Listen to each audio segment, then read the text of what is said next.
everyone. So welcome to Steno 3 again. So this is lesson number 11.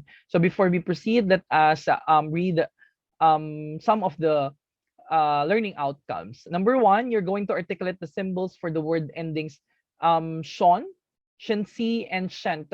No? With regards to the word ending Sean, kapag once na ang pinag-uusapan natin ay English words, no, based on sound, it is sometimes spelled out as S-I-O-N, C-I-A-N, or S-H-I-O-N. So those sounds with regards to the English language is part of this principle. All right. So we have the shensi, okay, and then the word ending shent. Okay, then later on, I'm going to introduce also to you some of the number expressions and number example. So we are going to differentiate the different symbols that has a corresponding representation of a specific number. And later on also, I'm going to top some of the rulings, no?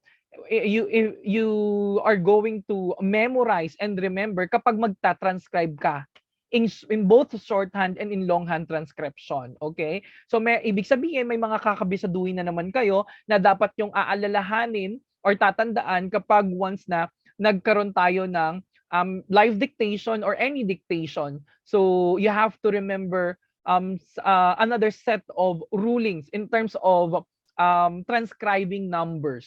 Okay? So mamaya matatap natin yan. And then of course, we are going to articulate symbols for the being, able, and two phrases. Okay? In the previous lessons, nagkaroon na kayo ng can phrases, we phrases, no? This is another set of phrases, no? Again, these are the things that you need to memorize. Dapat kinakabisado ito at pinapractice nyo sa bahay. All right? And then, of course, like what I have mentioned earlier in the number expression, we are going to top also the rulings in terms of transcribing. Ibig sabihin, kapag nilipat natin or sinalin natin yung shorthand transcription natin sa ating longhand transcription. So with that, let us proceed. Before that, let's have an example. So like what I have mentioned, no, the word ending Sean. So we have this word ending Sean, T-I-O-N.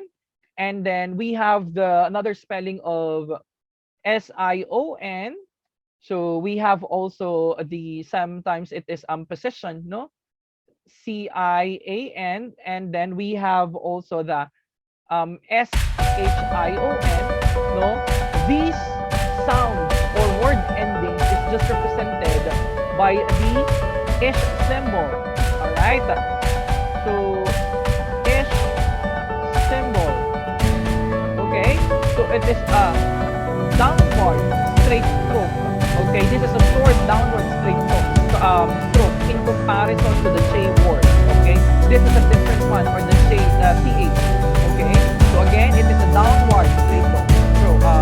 So now, since we have introduced already the principle of the sound of ish, no, if ever that you are going to see this one at the end, no, or it is connected with a set of symbol at nasa dulo siya, no? Kaya nga siya word ending, no? Hindi mo lang ito babasahin as ish, but you are going to interpret it as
the right. So we have another, the last one, which is the E symbol. So pagsama-samahin natin siya. So the word ending shinti is represented by the downward stroke ish, no? S and E symbol. Again, ish, S and E symbol. Make sure the ish symbol is not, should we say, medyo habaan ninyo kasi it might represent the che word, okay? So you have to observe the alignment and proportion, okay? So let us try it on, and let's try the word proficiency. We have the word proficiency. So we have the P, R, O, F, E, ish, ayan yun, no? S and E for the word proficiency. Let me write it again, class. P, R, O, the F symbol, E, ish, shin, SE for shinsi. Let me write it again. And please hear the sounds. P, R, O, F, shin, C. Alright, nakita nyo yung pagsulat? Let me write it again. No, we have the ish, S, and C for the word ending shinsi. Okay, so you have to practice reading and writing at home. So let's have the sound of, or should we say, the word ending shent. Okay, so you are sometimes spelling it as Cient or Tient. All right. If this is the case, no, it is represented by the ish symbol and then plus the T symbol. All right. Let me write it again, class. Ish symbol and T symbol. Ish symbol and T symbol. All right. So it is a combination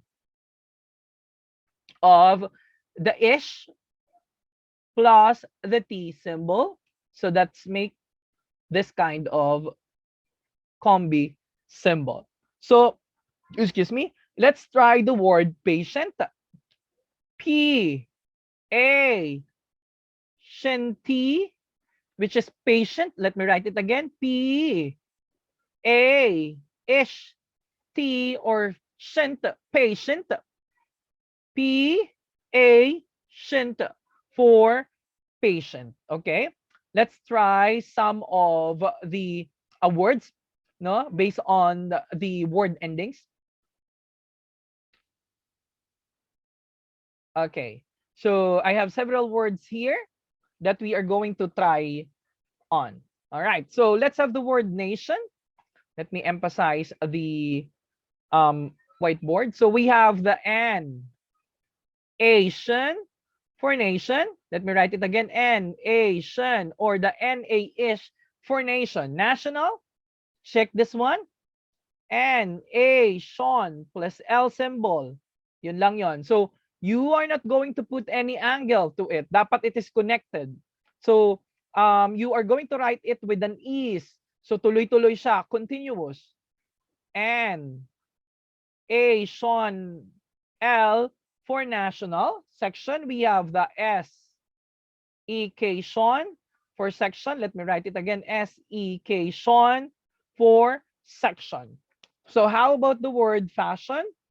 We have the F, Sean, fashion. F, ish, or the word ending Sean, fashion. Let me write it again. F, Sean, fashion. Occasion, we have the O, K, A, Sean for occasion. Let me write it again. O, K, A, Sean for occasion. So let's have the word occasionally. So as you have remember that if in case no, you are going to witness a double E, double L, no, and then we are talking about the word ending li. So you are going to write both the L and E to represent the double L plus the E. All right. So you are going to write it like this. O, K, A, Sean, L, Lee for occasionally. Let me write it again. O, K, A, Sean. Let me write it again, class. O, K, A, Sean. L, Lee for occasionally. All right. I hope that you are all following. So let me move this one a little bit. So let's have the word education. Madali lang yung education. So it's just simply E, the, or the E. D, U, K, A, Sean for education. Let me write it again. E, the, U, K, A, Sean for education. Position and possession. So position, it is actually a job, or it could be a ranking, no, based on the order of the possession, no. Then possession, it is showing a property, or you are owning something. Okay, so possession is just simply P, O, S, left S, and Sean. Possession, possession. Let me write it again. P, O, S, E, Sean for possession or possession. Let me write it again, class. P, O, S, E, Sean for possession. All right. So please don't mind the medyo gitling doon sa dulo. So let's have the set of Shinsi words. So proficiency. So we have the P, R, O, F, E, Shen, C, or Ish, S, E. Again, P, R, O, F, E, Ish, and S, E for proficiency. Okay, efficiency, we have the E, F, E, Sean, C, or Shen, C, E, F, E, Shen, C for efficiency. All right. So I hope that you are all following. So medyo critical ito. So you have to practice many times. No? So let's have the word Shen words. So like what I have mentioned, it is a representation of the ish plus the T symbol to represent the word ending Shen. Okay? So let's have the word patient. Kanina nagkaroon na tayo ng example na ito. So let me write it again. So we just have simply P, A, Shent for patient, P, A, ish, T, or Shen, T, or Shent for patient. Patiently, you just simply put an E at the tip of the T, P, A, Shent, Li, P, A, Shent, Li for patiently. Proficient, we have the P, R, O, F, E, Shent, proficient. Let me write it again. P, R, O, F, E, Shinty for proficient. Okay. So let's have the word efficient. Just simply as this. E, F, E, Shinty, efficient. E, F, E, Shint for efficient. E, F, E, Shint for efficient. Efficiently, we have the E, F, E, Shint. Then the word ending li, which is represented by the E symbol, or again, E, F, E, Shint, li for efficiently. Sufficient, we have the S, U, F, E, Shinti, or Shint. Again, S, U, F, E, Shint for sufficient. So far, that is the principles, or those are the principles for the word ending Sean, word ending Shensi, and then the word ending Shent. So please practice writing at your home. So before that, let me introduce to you some of the been and able and to phrases. All right. So let's have the word has been. So we have the H, A, S, B for has been able, H, A, S, been, then lagyan lang ng A. So to make it has been able, you have been, U, have been, or the V, B symbol, U, have. Let me write it again. U, have, and then be for you have been. Okay? So you have not been able. U, have, no? Sorry. U, have not been able. All right? You have not been. Sorry. U, have not been. All right. So we have not been. We have not been. We have the u, have not been. All right. So we have not been able. We have the u, have not been able for we have not been able. All right. So the as you could see, we have the preposition to here. No, it's just represented by the T symbol. So how are you going to write it? If we are talking about the phrases to have and to be, to have, and then to be, TB, TB symbol for to have and to be symbol. So please practice writing at your home.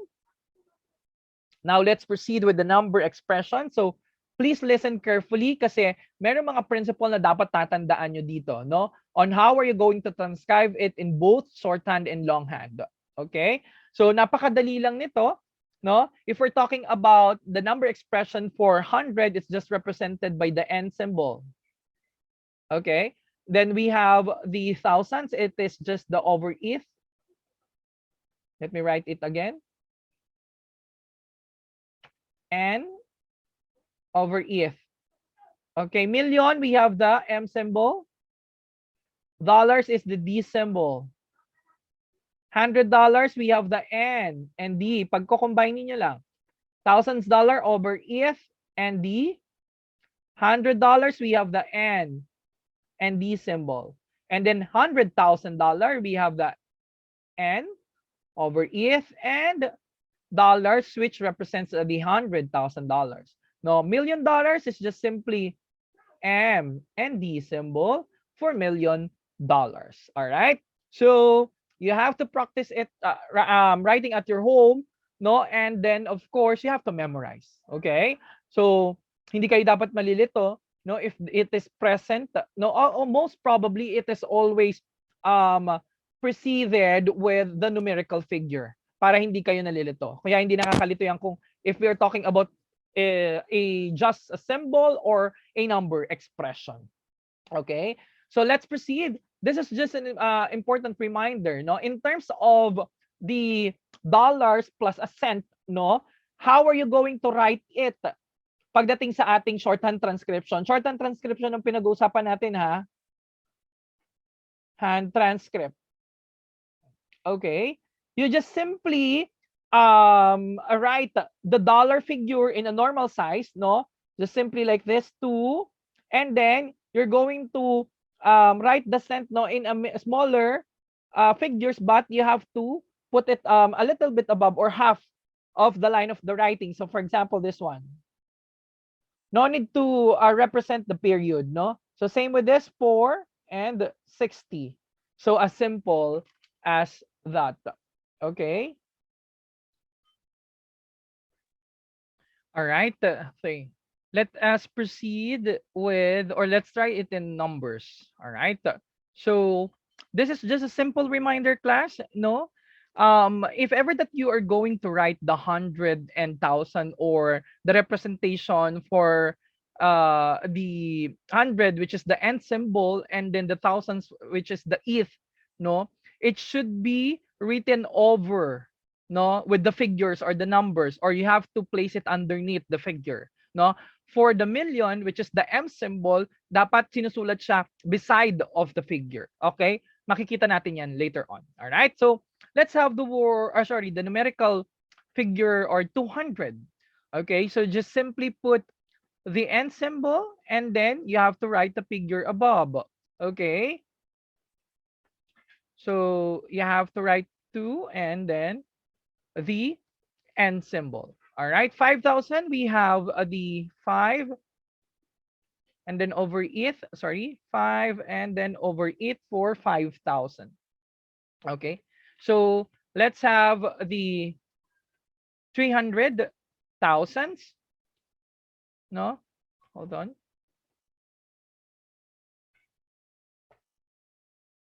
So the 300,000. So we have the 3. Hold on.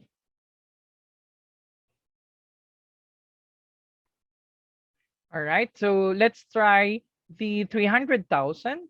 So we have the 3 and then n and then over it for 300,000. So like what I have mentioned, no, in terms of the millions, no, just simply put the figures or the figure rather, and then you have to written or you have to write it beside the number or the figures. All right. So we have the $8, then $10 million. So you have 10 and then million and then dollars. All right. So let's have the $800,000. So how are you going to write it?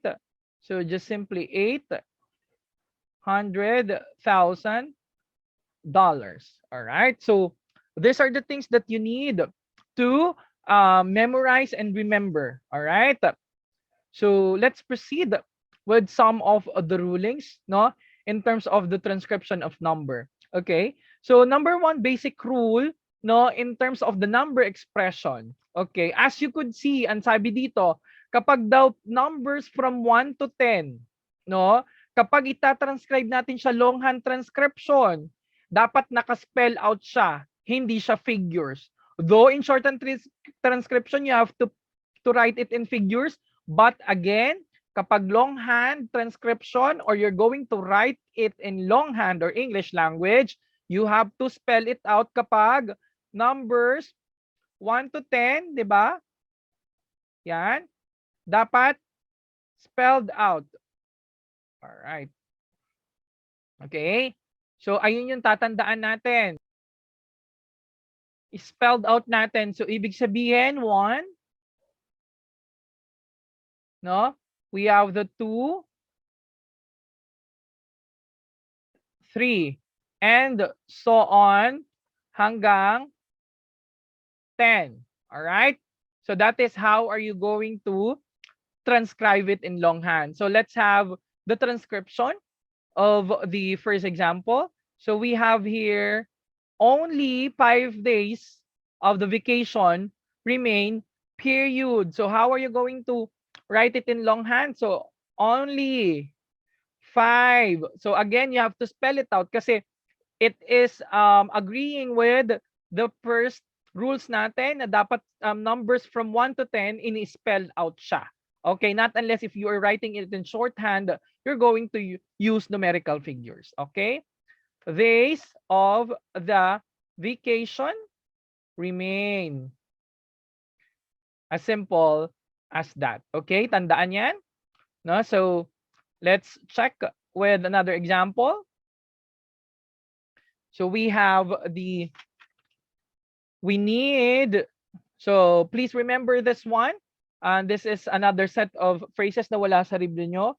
We need, so since this is more than 10, no, 11 and above, no, you have just simply write it in figures. Kasi dapat 1 to 10 lang ang mga in-spell out eh. 17 books for class, period. All right? So please, once again, please be reminded that if we're talking about the numbers 1 to 10, no, if we are going to transcribe it in longhand, you have to spell it out. Okay? So here, in terms of the numerals, no, if you're going to express an exact amount of money, no, the decimal point and zeros are not used with whole dollars amount, no? Anong ibig sabihin nun? Let's check with the transcription. So we have the Jean, give me $10, no, for the tickets. Ayan. So again, if we're talking about a numerical, no, or a numerals, no, that is used to express a certain amount of money, yung decimal point and zeros are not used with whole dollar amounts. Okay? Kapag whole, no, ibig sabihin wala siyang cents, no? ganito nyo siya itatranscribe. Alright? Let's have another example. So as you can see, no, we have cents here, no? So we have here the sale price is only, no? Of course, we have the dollar sign, $4.95. So that is how are you going to write it, no? As you can see ha, class, remember kapag once na tinatranscribe siya in shorthand, yung whole figures, no, or the dollar, no, should be written, no, in normal size. Okay? Yung cents naman, hindi kayo maglalagay ng period, but you have to make it a little bit small and then you have to raise it above. Okay? Simple as that. Huwag niyong kakalimutan yan. Yan. All right.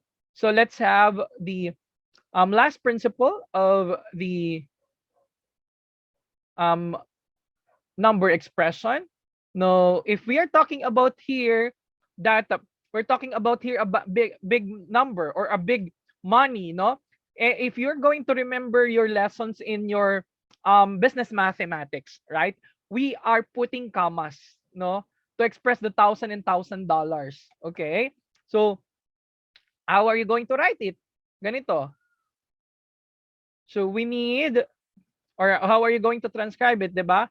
300,000 books, period. Okay? So as you could see, we just 3,000 rather.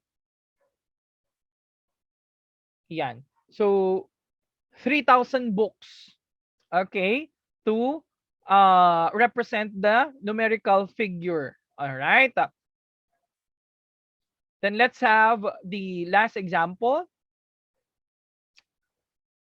The price of the collection is, ano nakalagay dyan? $12,000, no? That is how are you going to write it. Kasi we are separating it, eh, 'di ba? Ayun yung sa business math naman, 'di ba? To represent the ones, tenths, hundreds, ones, tenths, hundreds, at saka thousands natin, and then 10,000, excuse me. Okay? So far, those are the things that you need to remember in lesson number 11. And please review, practice reading and writing at home with regards to this lesson number 11. Okay.